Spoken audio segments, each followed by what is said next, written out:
the INFOWARS Nightly News.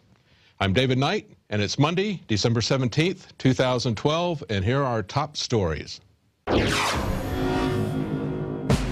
Tonight, the sheeple turn in their firearms and beg to live in a North Korea-style tyranny.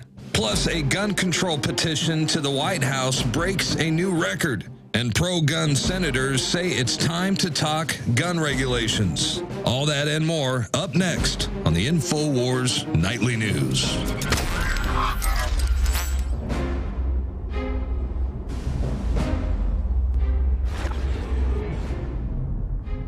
Well, in the wake of the tragic shooting last Friday, there's a lot of talk about guns. And tonight we're going to talk about the good, the bad, and the ugly. We're going to ask, what are guns good for? What is the bad information that's being put out about them? And what are some of the ugly things that are being planned? Well, first, let's start with the good. This last couple of days, we've seen some people use guns for what they're good for, and that is to protect innocent people and to protect yourself against people who are evil.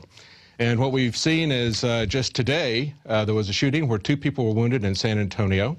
Now, in this shooting, we had, details are not very clear at this moment, but we had someone who was, ran into a theater shooting, and that person was stopped by an off-duty police officer who happened to be carrying a weapon. Now, it appears, although no names have been released, the article says that the officer, in speaking about the officer, it said she took all appropriate action to keep everyone safe in the movie theater. So apparently, you had a female who diffused the situation by having a firearm. And we saw this happen also in Oregon, in Portland, Oregon, at the Clackamas Mall. A shooter who had killed 2 people was faced down by a man with a gun. Now, this fellow said that, he said, as I was going to pull down, I saw someone in the back of the Charlotte move, and I knew that if I fired and missed, I could hit them.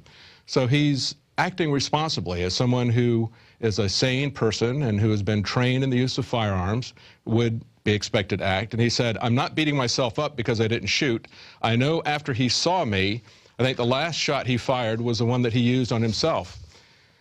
And Alex Jones actually mentioned that it's not uncommon for shooters, if they've been programmed, to take the end of the event as a cue to shoot themselves. We don't know what's going on in that event. That's something that just happened.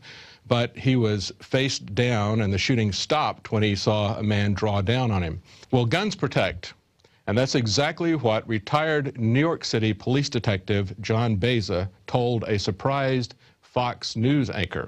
Here's a video clip. So we need to take some action, and as a police officer, I can tell you that what needs to be done is these gun-free school zones, that needs to be repealed. We have to have protection there. We have to have the ability for teachers and people on campuses to be able to defend themselves. Police detective joining us today with his take on this. Very different from what a lot of people around the country, sir, are thinking. They might listen to your remedy and scratch their heads a little bit. Now, if you watch the full clip, you'll see just how taken back and surprised that Fox anchor is. He really didn't expect a police officer from Bloomberg's New York to say that. But he made a very eloquent case that if the teachers who were brave enough to confront these gunmen empty-handed, if they'd had guns and the adequate training, they could have stopped this. They could have saved their own lives and the lives of many other people. But unfortunately, we're told just the opposite. We're told that we should have more gun control because the most gun-controlled areas of the country are where we have most of our shootings, and that is in the schools. Now, Stuart Rhodes was on INFOWARS yesterday, and he talked to Alex Jones, and he made this exact same point. What he said is it's almost as if we had tied the children up as bait in a gun-free school zone. Demented people and just know that they're not going to have any resistance if they go into these schools because by federal law, they are gun-free zones. It is not a failure of the Second Amendment. There's a lot of confusion about that. And Stuart Rhodes went even farther. Today, he put on the Oath Keepers site that he and other Oath Keepers would be offering free training for self-defense and use of guns to teachers. They would offer that for free. So go to his site and check that out. and recommend that to teachers. Hopefully there'll be somebody in your area, a member of Oath Keepers, who will be doing that for teachers. Now, this is not anything new. This is something that has been talked about for quite some time. Going back to 2008, a Texas school district said that they were going to let teachers carry guns. And they made exactly the same points as the New York City police detective. They said, when you make schools gun-free zones, it's like inviting people to come in and take advantage, said the superintendent. And he said the small community is a 30-minute drive from the sheriff's office, and that leaves students and teachers without protection. Now, it's not just some school superintendents or gun owners or police detectives who are telling us that we need to have guns in order to protect ourselves. The person who is most synonymous with nonviolence, Mahatma Gandhi, also said the same thing. You'd be surprised, but in a Natural News article, says Gandhi advocated the right to bear arms, that is, the use of violence to defend innocence against bullying oppression. And this is a quote from Mahatma Gandhi. He said, "I do believe that where there is only a choice between cowardice and violence, I would advise violence," said Gandhi. He said, "When my eldest son asked me what he should have done had he been present when I was almost fatally assaulted in 1908, whether he should have run away and seen me killed, or whether he should have used his physical force, which he could and wanted to use, and defended me, I told him it was his duty to defend me, even by using violence." And he finishes up in one more quote here from the Natural News article. He says, "A man who, when faced by danger, behaves like a mouse is rightly called a coward. Not knowing the stuff of which nonviolence is made, many have honestly believed that running away from danger every time was a virtue compared to offering resistance, especially when it was fraught with danger to one's life. As a teacher of nonviolence, I must, so far as it is possible for me, guard against such unmanly belief. Self-defense is the only honorable course when there is unreadiness for self-immolation." Now, I'm not ready for self-immolation. I'm not ready to set myself on fire to make a point. I'm not ready to commit suicide. My purpose is to protect myself and innocent lives around me, and that's what guns are used for. That's what they're good for. Now, we also have some bad news. We've got a lot of bad information that's being put out in the press and elsewhere. We have a demonization of guns. The mainstream media has declared war on the Second Amendment. And that is an article from Melissa Melton on INFOWARS.com. Has a lot of quotes and headlines, and there are just too many to go over. But we have one in particular that I think was a very egregious interview by an anchor at CNN. His name is Don Lemon. And let's go to that interview right now. Yes, we need to address mental health. But mental health in this particular issue, let's not get it twisted, is a secondary issue. Who needs a armor-piercing bullets? We need to get guns and bullets and automatic weapons off the streets. They should only be available to police officers and to hunt Al-Qaeda and the Taliban and not hunt elementary school children. Well, now, maybe Don is speaking from the heart. He seems to be sincere, but he's very misinformed. But we should remember that he's also working for CNN, so what he is saying may be deliberate here. But listen to some of the stuff that he says. Who needs armor-piercing bullets? Well, certainly not the shooter. By the way, it's our government that bought hollow point bullets, which are much more damaging to people than armor-piercing bullets. Hollow point bullets have been outlawed by Geneva Convention, and they're only purchased by governments to use against their own people. They don't use them in a war. There wasn't any armor to pierce. There weren't any bulletproof vests to pierce. If you have hollow point bullets, that is much more damaging to be shot by one of those than by an armor-piercing bullet. And it's our own government that bought 1.6 billion rounds of armor-piercing bullets within just the last few months. Now listen to some of the other stuff that he says. He says, let's ignore mental health. Well, of course, because that doesn't fit in with the gun control agenda, and that's what this is all really about. And he says, surprisingly, that police and military should be the only ones with guns. Now, pull up this last screen here, and let's take a look at this. Freeze it on the very last frame here. And you see what he's got. As he's making this pronouncement that only our benevolent government should have guns in order to protect us from Al-Qaeda, there's a news scrolling underneath that says, landmine kills 10 girls in Afghanistan. That's right. That's our good government using landmines to kill 10 girls in Afghanistan. But of course, that doesn't matter because they're not American girls, they're Afghanistan girls. And we really shouldn't worry about that. And we really shouldn't worry about the 168 to over 200 children, just children alone, that have been killed in drone raids authorized by President Obama and President Bush. Now, we've also got some other headlines here in the media's war on guns. We've got MSNBC asking, is the American public ready for gun control?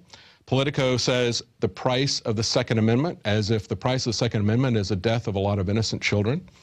The Christian Science Monitor said Madison never meant the Second Amendment to allow guns of Sandy Hook shooting. Well, the Second Amendment is about the right to keep and bear arms, and no one was allowed to keep and bear arms in schools. So that's not, truly isn't what the Second Amendment was about. Second Amendment, if put into practice, would not have allowed what happened in Sandy Hook's school. But we've also got Rupert Murdoch, the owner of Fox News, as well as some other outlets, chiming in on this. His newspaper, The Sun, in the UK, said, "Are we prepared to say that such violence visited on our children year after year after year is somehow the price of freedom?" Well, no, as I just pointed out, there was no freedom in that school to protect people, to keep and bear arms. He also says in the same article, there were other teachers who reassured their students by saying, wait for the good guys, they're coming. Well, that was exactly the point of the police officer, Beza, who said that you need to have guns because the police can't get there in time frequently. I've had that personal experience in my own life. And after that happened, I vowed that I would never call 911 again and rely on somebody else to come. It was a situation where the police station was just a few blocks down from where the incident was occurring, and they didn't arrive there for over a half hour. By that time, it was irrelevant whether they got there or not. And they also said in the UK paper, The Sun, that this is another Dunblane. Well, Dunblane was a school shooting in the UK where 16 children were killed. And the aftermath of that, they got all handguns. All handguns were confiscated in the UK and destroyed. And what happened to gun crime? It skyrocketed. Paul Joseph Watson has a very good article on that. I suggest you go to INFOWARS.com and look at the archives. And then we have Rupert Murdoch himself tweeting, we should have the courage to ban automatic weapons. Well, automatic weapons were not used in this shooting. There's a lot of misinformation, a lot of bad information about what was involved. We also have MSNBC chiming in. Ed Schultz says, a Glock pistol qualifies as an assault weapon. Well, we'll see that there's a lot of confusion about assault weapons in just a moment when we get to Feinstein's proposals. And he also writes on Twitter, Ed Schultz, write all the feel-good laws you want. It's the confiscation of these types of weapons that counts and will have an impact. There you go. He's calling for full-out confiscation of firearms. That's really what they're looking for. Well, in addition to that, we've also got the media demonizing homeschoolers and preppers in terms of criticizing this fellow's mother, who they are quick to point out was a homeschooler, and they're quick to point out that she was a prepper. There's headlines in both the Telegraph in the UK as well as Salon as asked, what is a prepper? What is this strange thing called a prepper? Who are these strange people that think that they have a right to provide food for themselves in case of an emergency and have the right to protect themselves in case of an emergency? Who are these strange people? Next we go to Americans now have been turning in their guns in droves. We have people in Brooklyn, San Francisco, Oakland, Evanston, Illinois, Baltimore. All these people are giving up their guns because they are so frightened about these evil things. But there's a little bit of misconception. Maybe we could get Mike Adams to help us with that and clear up exactly what makes guns so dangerous. This is a video from Mike Adams of Natural News.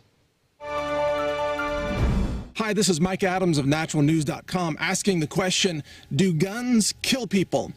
Now, I love my liberal friends on issues like GMO labeling and support for organics and even things like decriminalizing marijuana. But recently, my liberal friends have been telling me guns kill people. This is a very popular meme, apparently, across the internet. Guns kill people. And I find that very interesting because I've been carrying a gun for years. It's never killed anyone. So I thought today we would take a look and put a gun on the ground and film it and see if we can answer the question, can a gun kill someone? This is my Glock. And this Glock has never killed anyone. God forbid it. Hopefully will never be engaged in such an action. Ready? Kill. Kill. Kill. Kill. Kill. Kill. Kill. Kill. Oh, I know what you're thinking. It's not loaded. All right. Let's make sure it's actually loaded. Show you the magazine. There's the mag. Racket tap it again. Boom. It is loaded. And amazingly, it's still not killing anyone. Maybe it needs a magic wand. Let's try the magic wand. Shoot something. Shoot. Fire. Kill.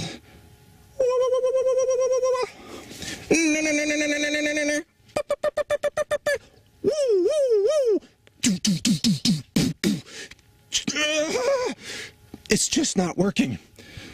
What a pathetic firearm. Huh? I know what you're thinking. It's not a real gun. Oh, you're wrong. It is a real gun. And guess what it took to actually make it shoot?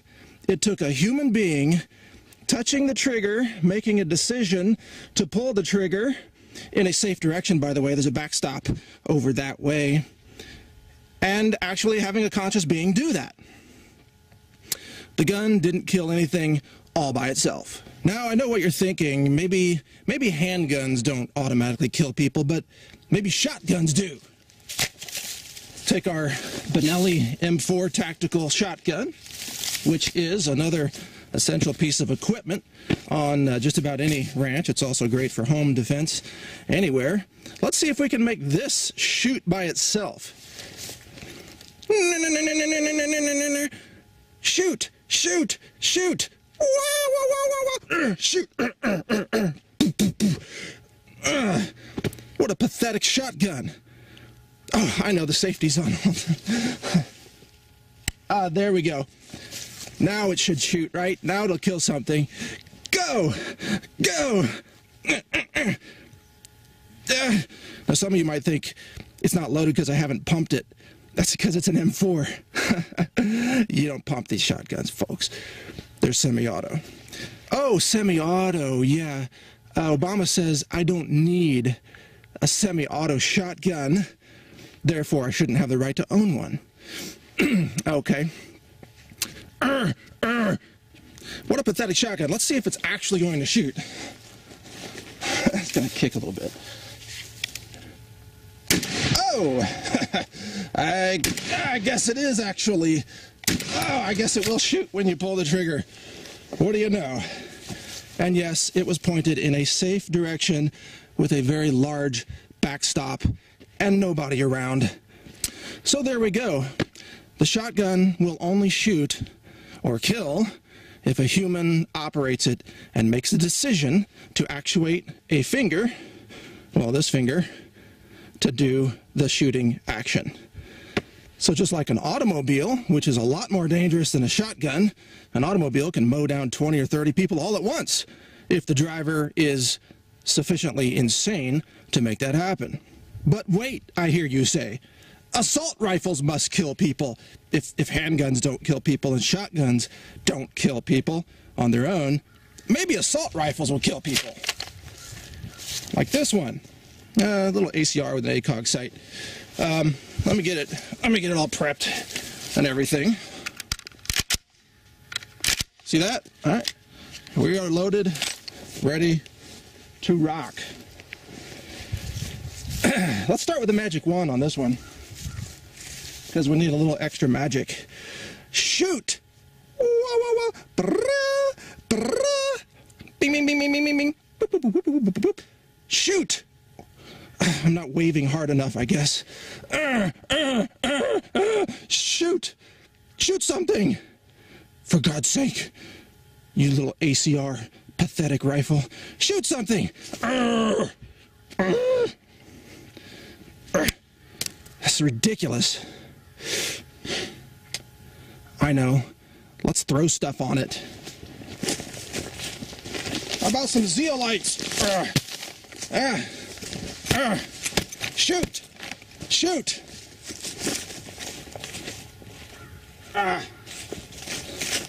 Let's hit it with something. Oh, crap. That put a pretty big hole in that bag.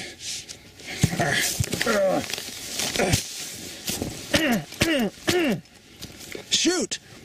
Shoot! Shoot! Damn it. What a pathetic assault rifle. It won't even kill anything by itself. Maybe it's not even functioning. Let's find out. Oh, I guess it's functioning. If the user wants to pull the trigger. Once again, in a safe direction. Okay? So there you go. There you go. I couldn't make any of these guns kill people or even just shoot dirt unless I made the decision to pull the trigger. Now, Obama says you don't need an assault rifle, therefore you shouldn't be allowed to have one.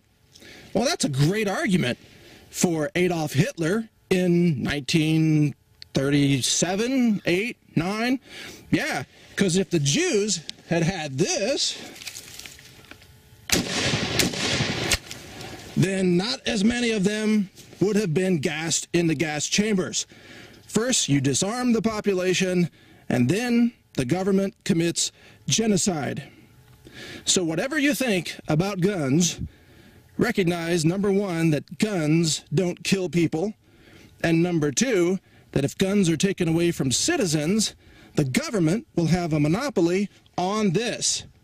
And whoever has a monopoly on this will, as history has shown, eventually enslave the other group and commit genocide. And that's what you really need to know about guns. Well, as Mike Adams said, a car can also be used to kill people. As a matter of fact, close to where I lived in North Carolina in Chapel Hill, that's exactly what a disgruntled or crazy student did. He drove a car deliberately into a crowd of people. And so we shouldn't forget that anything can be used for that. We shouldn't forget the person behind the gun. That's really the point of Mike Adams's video. It's the person behind the gun, and that's what Don Lemon of CNN was trying to get us to forget. He's trying to get us to forget the responsibility of the person behind the gun and the fact that there can be evil people behind a gun or crazy people behind a gun, or there can be good people behind a gun. That makes all the difference in the world. But we shouldn't forget who's behind the legislation. We've talked about what guns are good for. We've talked about a lot of the bad information being put out there about guns. Now let's talk about some of the really ugly stuff that's being planned for us.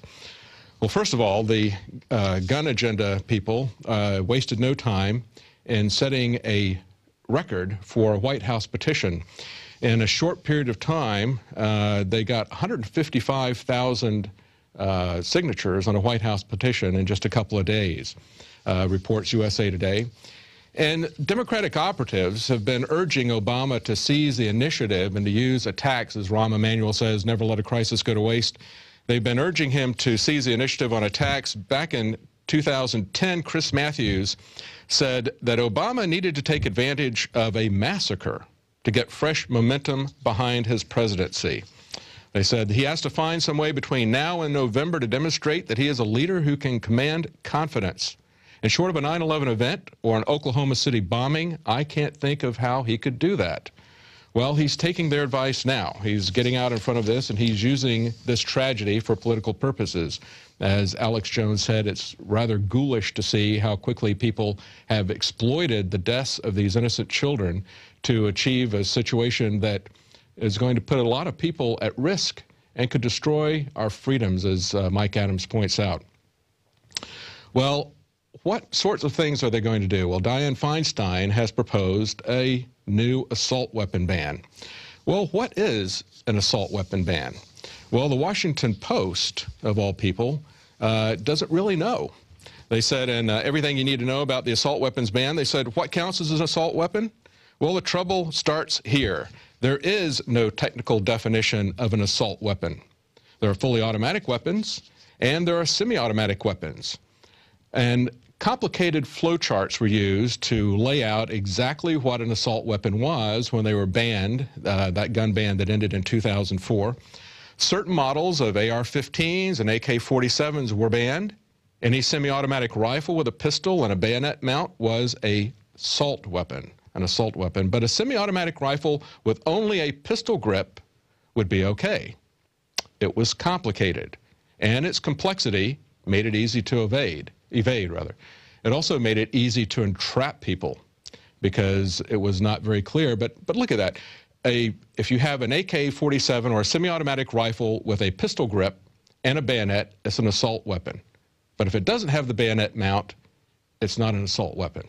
I mean, it is strictly what makes the liberals afraid. It's very arbitrary. An assault weapon is a meaningless term, totally arbitrary. And the truth is that they were only used in 2 to 8% of gun crimes. It had absolutely no effect on gun crime when they did the assault weapon ban. Now, Joe Dead Aim Manchin, if you remember, this is Senator Manchin. He used to be governor of West Virginia. When he ran in 2010, he ran as a strong pro-Second Amendment candidate. And now that he's a senator, even though he's a Democrat senator, he's now talking just like Dianne Feinstein. He says, I believe this is the time for all of us to sit down and move in a responsible manner, and I think the NRA will. And if Dianne Feinstein is saying basically that assault weapons, I don't know anyone in the sporting or hunting arena that goes out with an assault rifle. I don't know anybody that needs 30 rounds and a clip to go hunting. I mean, these are things that need to be talked about. Well, he's basically sounding like a standard Democrat. And yet, remember, this is somebody that the NRA gave an A rating to. And the NRA is very concerning. They've been AWOL since all this stuff happened. They have been silent on Twitter. Even reportedly, as USA Today says, they took down their Facebook page. Now, this is not the time for gun owners or people who advocate gun freedom to run and hide. And I hope the NRA gets some backbone and starts doing something about this. And actually, Larry Pratt of Gun Owners of America, as well as the National Association of Gun Rights, have both pointed out that in the Brady bill, Jim Baker, the NRA, was quoted by USA Today as saying, we already support 65% of the Brady bill back when they passed it. And it was the NRA that wrote the instant check portion of the bill. So we have to not overly rely on any one organization to stand up for our freedoms, and we have to stand up for our freedoms ourselves. Now, another ugly thing that's coming along is there's actually, in Arkansas, there's actually an armed task force is being used to patrol the streets. In Greene County, Arkansas, the police chief says, police are going to be in SWAT gear, and they're going to have AR-15s around their neck. If you're out walking, we're going to stop you, and we're going to ask why you're out walking, and we're going to check for your ID. Now, that's exactly what Stuart Rhodes said in his conversation with Alex Jones yesterday. When Alex Jones talked to him about the constitutional implications, Stuart didn't start talking about legalese or the fine points of the Second Amendment wording. What he said is it comes down to two different visions of America. One is like this place in Arkansas where we have martial law. And in that America, you're not going to be allowed to move anywhere freely. You're going to have something like the TSA everywhere you go coming at you. And you're not going to be allowed to protect yourself. Well, there's also another vision of America. And that's the one that the Second Amendment gives us. That's the one where we're allowed to move about freely, where we're presumed to be innocent until proven guilty, where we're treated with dignity, and where we're allowed to have the tools that we need to protect ourselves and our families. And that's the America that is worth fighting for. Now, this has been taken up, this entire newscast has been taken up with news about this tragic shooting and the tragic ways that it is being misused by the media and by gun control advocates. But we do have one more piece of news here that is very important. We just had to put this in here. Pediatricians are now calling to keep thimerosal in vaccines. Now, thimerosal, if you don't understand, is mercury. They want to keep mercury in the vaccines. A mercury-containing preservative, rarely used in the United States, should not be banned as an ingredient in vaccines, U.S. pediatricians said Monday, in a move that may be controversial. In a statement, the American Academy of Pediatrics endorsed calls from the World Health Organization committee that the preservative thimerosal should not be considered a hazardous source of mercury that could be banned by the United Nations.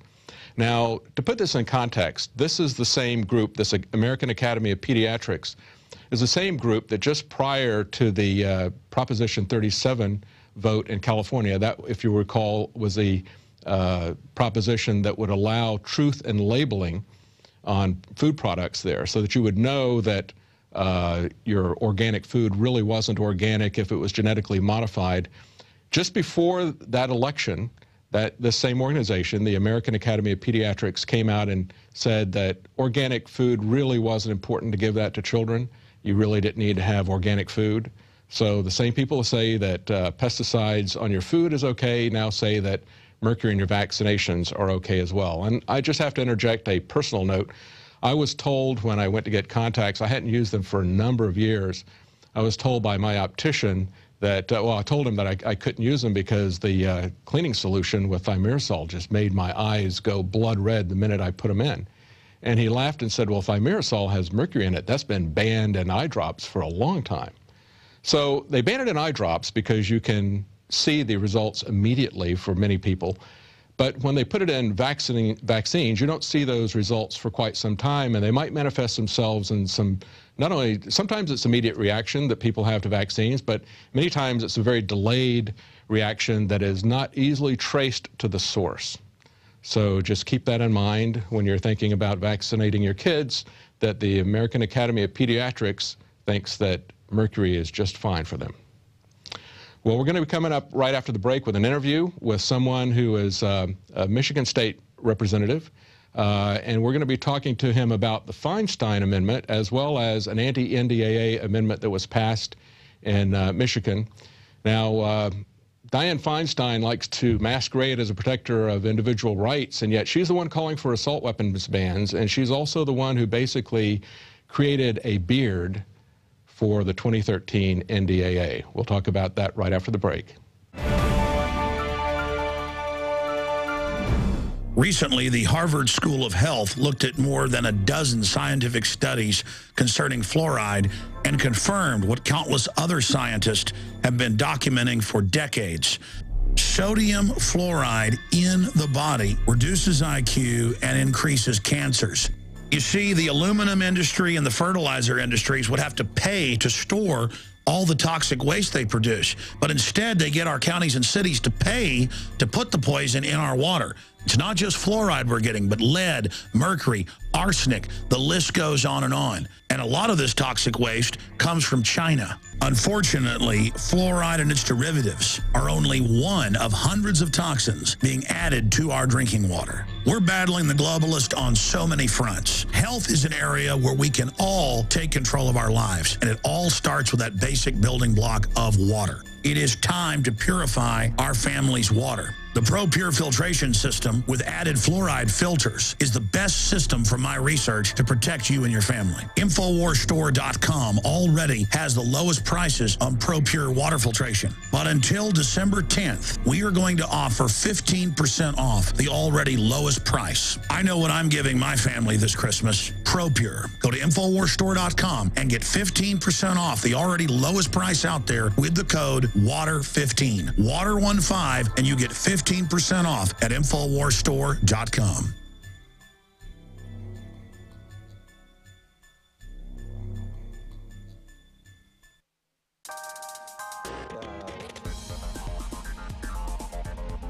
Christy Hightower here for a Planet InfoWars update. I know it's been a little while. I apologize. We have moved studios. We've expanded.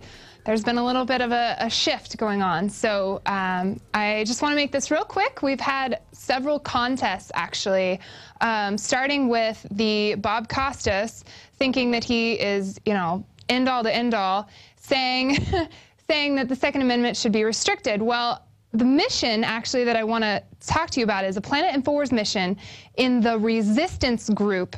And guns causing crimes is like spoons causing you to get fat. So the mission is for everyone to send a letter to Bob Costas and send him a spoon. And the contest actually is videotaping yourself writing a letter. Now, obviously, there's a little humor in here, so I hope to laugh. I expect to laugh at some of these. And send him a spoon, because we just want him to have piles of spoons. How ridiculous his comments on the Second Amendment were. So go take that. Go take that and make me laugh. And then the next, actually, that I wanted to talk to you about is in the INFOWAR video reports. And this we had here in Austin, Texas, the drone mob, where we use the hashtag on Twitter, drone mob. And basically, if you were there and you filmed, we want you to go and edit your video. It doesn't even have to be that long, but whoever has the best drone mob video is going to win $1,000. So both of these are video contests. Both of these are just you getting active. I apologize if you couldn't make it to Austin, but hopefully we'll be getting to do more cool events like this in the future. And also, there's actually on INFOWARS.com, there's more about the drone mob contest, and exactly the deadline is the 21st, and I want to say it's at midnight. So go check out those details and get those awesome videos in, because people need to know what we're up against. The drones are not a joke. This isn't going away. This is an awareness campaign. So keep that in mind as well. And lastly, on a little lighter note, this has kind of been an ongoing romance. I've actually mentioned these two before. Herbic07 and Lady Liberty are both Planet INFOWARS users, and they sent me their picture. They actually have visited each other several times now, and I want to say probably 6 months or so. And they actually met in the Freedom Lovers group there on Planet INFOWARS. So it can happen to you, and since we're all moving into the holidays and it's, you know, it's cold, you want somebody to cozy up with, especially people that, you know, understand and believe and are aware like you are. So go check that out. It's not a dud, I promise. You can find love in this patriot world. So thank you again, Planet INFOWARS users, for all you're doing. Hopefully we'll get an Ask Alex segment here soon. Keep up the great work, and keep talking, because we're listening.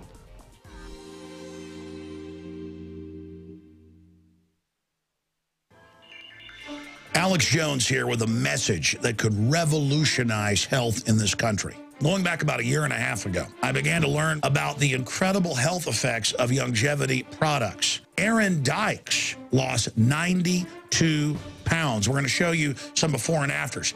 Aaron, break down what happened, your story. I've worked really hard with diet and exercise to try to lose weight, but I just didn't get the results. It just didn't happen. Then I saw what you were doing with InfoWarsTeam.com. I wasn't even trying to lose weight, but I got it because I wanted to feel better energy. I wanted that nutrition. Didn't even understand how that could kickstart my own weight loss goals, but the products did that for me. I found myself suddenly losing weight, more energetic, wanting to exercise, wanting to eat the right foods. And they don't even advertise it as weight loss. I want to challenge our radio listeners to go to InfoWarsTeam.com. Sign up as a distributor and get wholesale pricing discounts at InfoWarsTeam.com.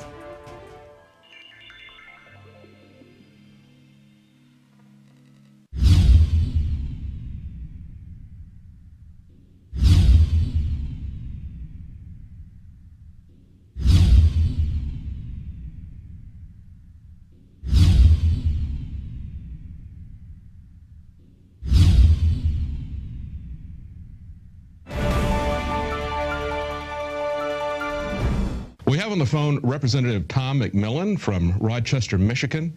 Now, Representative McMillan introduced in the Michigan House a bill that passed unanimously, 107-0, basically limiting some of the provisions of the NDAA Act. And that happened just 2 days after the Senate passed the new NDAA bill of 2013. So I want to get his take on that. Representative McMillan, thank you for joining us. Sure. Thank you. It's not too often you see a bill pass unanimously. That was pretty impressive to see both parties come together to take a stand for some aspects of liberty? Absolutely. You know, in the hearing that I had on my bill, I chair the committee it went through, and Justin Amash and the ACLU were sitting next to each other, and it's got left and right, people who really care about liberty are coming together on this. Yeah. It shouldn't be a left-right issue. I mean, there shouldn't be any party that's against liberty and due process. But it was really distressing, I think, for a lot of us, including me, to see a nearly unanimous passage in the Senate of the NDAA bill last year. I mean, they've walked that back a little bit. Just 2 days before your bill passed unanimously in the Michigan House, the Senate, the U.S. Senate, passed unanimously another NDAA bill, this time with a Feinstein amendment. And let me read you the text of that. Sure. It says, an authorization to use military force, a declaration of war, or any similar authority shall not authorize detention without charge or trial of a citizen or lawful permanent resident of the U.S. apprehended in the United States unless an act of Congress expressly authorizes such detention. What do you think about that? What's your take on that? You know, and I'm sitting in the Michigan legislature. My close friend Justin Amash, I know I've read some things that he feels that unless, the NDA is that unless. I mean, from what I can gather, and I heard the word similar similar. So I mean, it sounds to me like we and states need to continue to stand up and defend our citizens. So next year I'll be doing the same thing as I did this year, based on the information I can tell. They could still take away our due process. Right. Yeah, his take on it was basically he thought it was a head fake, I think is what he actually wrote on Twitter or Facebook.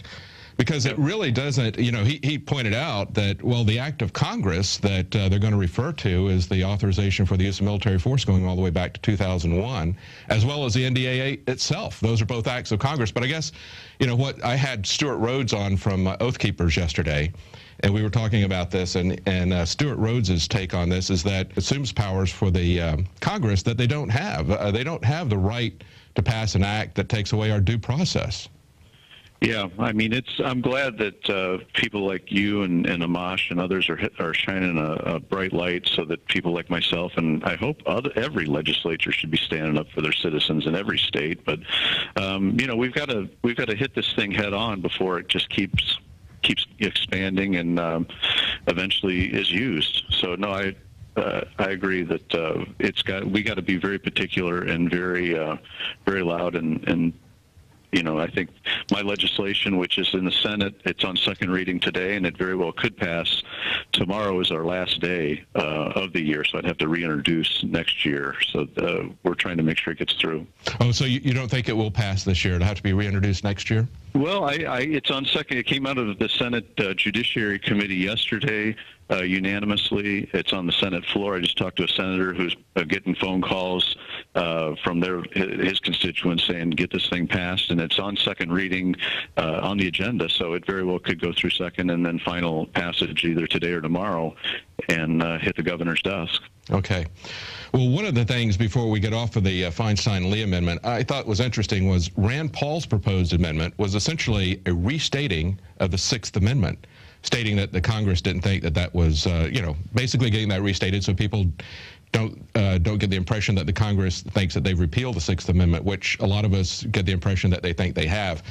And I think it's interesting that his amendment that just restated the Sixth Amendment to the Constitution was not the one that they voted on. It was this much weaker one from Feinstein, which basically it didn't do anything to protect us from posse comitatus or the military acting as police. It didn't do anything to guarantee due process for persons. It just talked about citizens, but the Constitution talks about any persons. Sure. So there's a lot of issues with this Feinstein amendment, very, very weak compared to the Rand Paul statement. And it's interesting that the Senate shied away from endorsing the Sixth Amendment. Yeah, we saw this last year, I think, when Justin and others made a big deal about the 2012 NDAA. There was an amendment that basically did nothing, and everybody went home and said we did something. And I actually talked to a congressman who from Michigan who had voted no initially, but then said, well, with that amendment, I was fine. But you see this a lot where there's cover that they think that they pass a meaningless amendment, and then they can claim that they've stood up for freedom. So it's when we got people like yourselves and Justin and others, it's able to make sure that people understand what's really going on. Yes, exactly. Now the bill that you've got, is that House Bill number 5768? Yes. Okay, I'm looking at the text of that, and what that bill says is basically that no agency of the state, employees or political subdivision or Michigan National Guard members would help the armed forces of the U.S. in any investigation, prosecution, or detention of any person. So based on that section of the NDA, right? Yes, right. Yep. As long as it's yeah, exactly. So now, is there anything in the bill that would prohibit or penalize any federal actors if they violate the rights of Michigan citizens? In other words, does this interpose the state of Michigan to protect the rights of Michigan citizens if the federal government steps over the bounds of the Constitution? I didn't, and I know there's other states trying to get something like that through. I think it's Missouri or somebody, but I don't know that could have gotten through. I really patterned it after Virginia. I was able to say, look, Virginia, the governor signed it, so it's not that radical. It's we're merely saying that our sheriffs and our police and our authorities are not going to assist in doing this, and that's as far as we went. Right. So they're not going to assist, but they're not put in a position where they need to resist.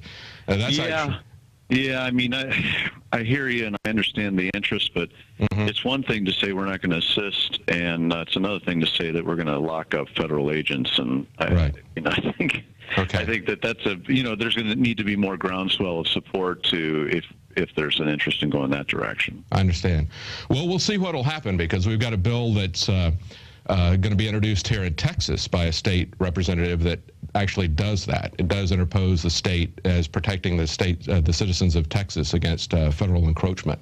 And he basically goes back and references habeas corpus, posse comitatus, as well as about 5 or 6 amendments of the U.S. Constitution that the NDAA and the authorization of the use of military force kind of attack, essentially, directly.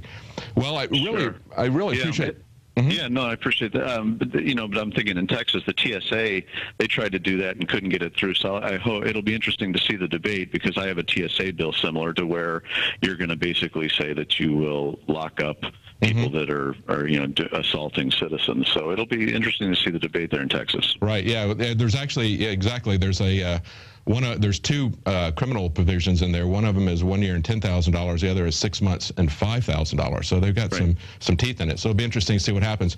And actually, the TSA bill is coming back as well. So we got both a TSA bill and we've got an NDAA bill. So we're not giving up down here. Now, you said you've got a TSA bill that's coming up. Tell us a little bit about that.